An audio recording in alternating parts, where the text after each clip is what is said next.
कांग्रेस सांसद प्रियंका गांधी के पति और बिजनेसमैन रॉबर्ट वाड्रा आज हरियाणा के शेखोपुर भूमि सौदा मामले में ईडी के सामने पेश हुए। यह दूसरा मौका है जब उन्हें इस मामले में समन जारी किया गया था। रॉबर्ट वाड्रा ने ईडी की पूछताछ को राजनीतिक प्रतिशोध बताया।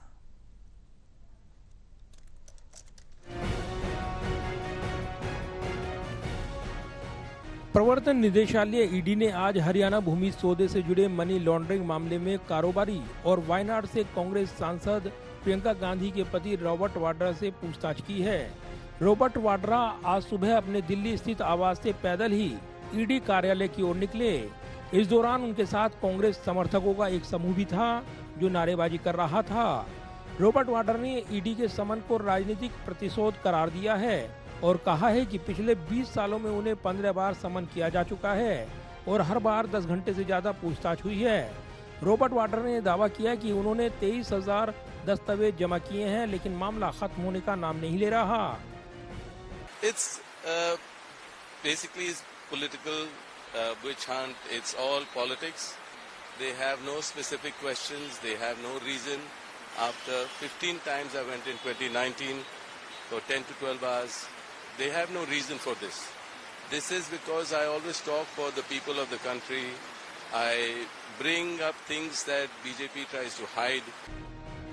जानकारी के मुताबिक रॉबर्ट वाड्रा पर लगे आरोप का ये मामला 2008 का है, जब रॉबर्ट वाड्रा की कंपनी स्काईलाइट हॉस्पिटैलिटी ने गुरुग्राम के शेखोपुर में 3.5 एकड़ जमीन 7.5 करोड़ रुपए में खरीदी थी। बाद में इस जमीन को डीएलएफ को 58 करोड़ रुपए में बेच देने का मामला सामने आया। ईडी सौदे में मनी लॉन्ड्रिंग मामले की जांच कर रही है। वाड्रा को इससे पहले 8 अप्रैल को भी समन जारी किया गया था, लेकिन तब वे पेश नहीं हुए थे। आज रॉबर्ट वाड्रा की पेशी के दौरान उनका बयान धन शोधन निवारण अधिनियम पीएमएलए के तहत दर्ज किए जाने की जानकारी सामने आई है। ईडी पूछताछ के बाद बाहर निकले रॉबर्ट वाड्रा ने ये भी आरोप लगाया है कि केंद्र सरकार केंद्रीय एजेंसियों का दुरुपयोग कर रही है।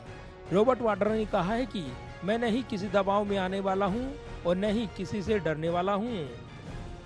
I say BJP because everybody knows that misuse of the agencies is done by the BJP, and I'm having to deal with it. And whatever questions are asked, I'm answering them. There's no problem. I mean, there's nothing to, no reason. The only reason is that, you have to have a conclusion where this is concerned.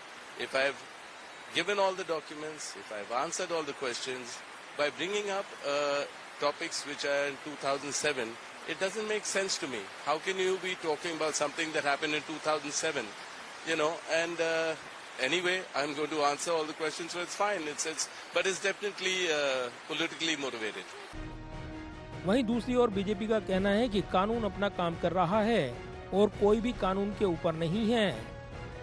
ये normal न्यायिक procedure है। Robert Vadra पे पहले से cases चल रहे हैं, उसमें ईडी पूछताछ कर रही है, तो उसको कुछ उसमें राजनीतिक एंगल तो जोड़ने की जरूरत नहीं है।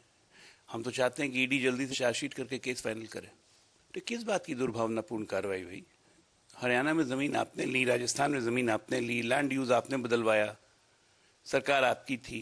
50 लाख की जमीन 50 करोड़ में आप बेच देते हैं। कांग्रेस स्कूल ऑफ इकोनॉमिक्स के वाइस चांसलर आप थे। सवाल आपसे नहीं पूछे जाएंगे तो किससे पूछे जाएंगे? मुझसे पूछे जाएंगे।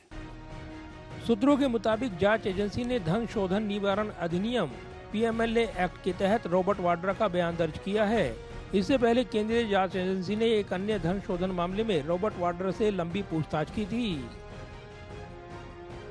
कैमरामैन विदर्भ के साथ प्रदीप कुमार, टोटल न्यूज, दिल्ली।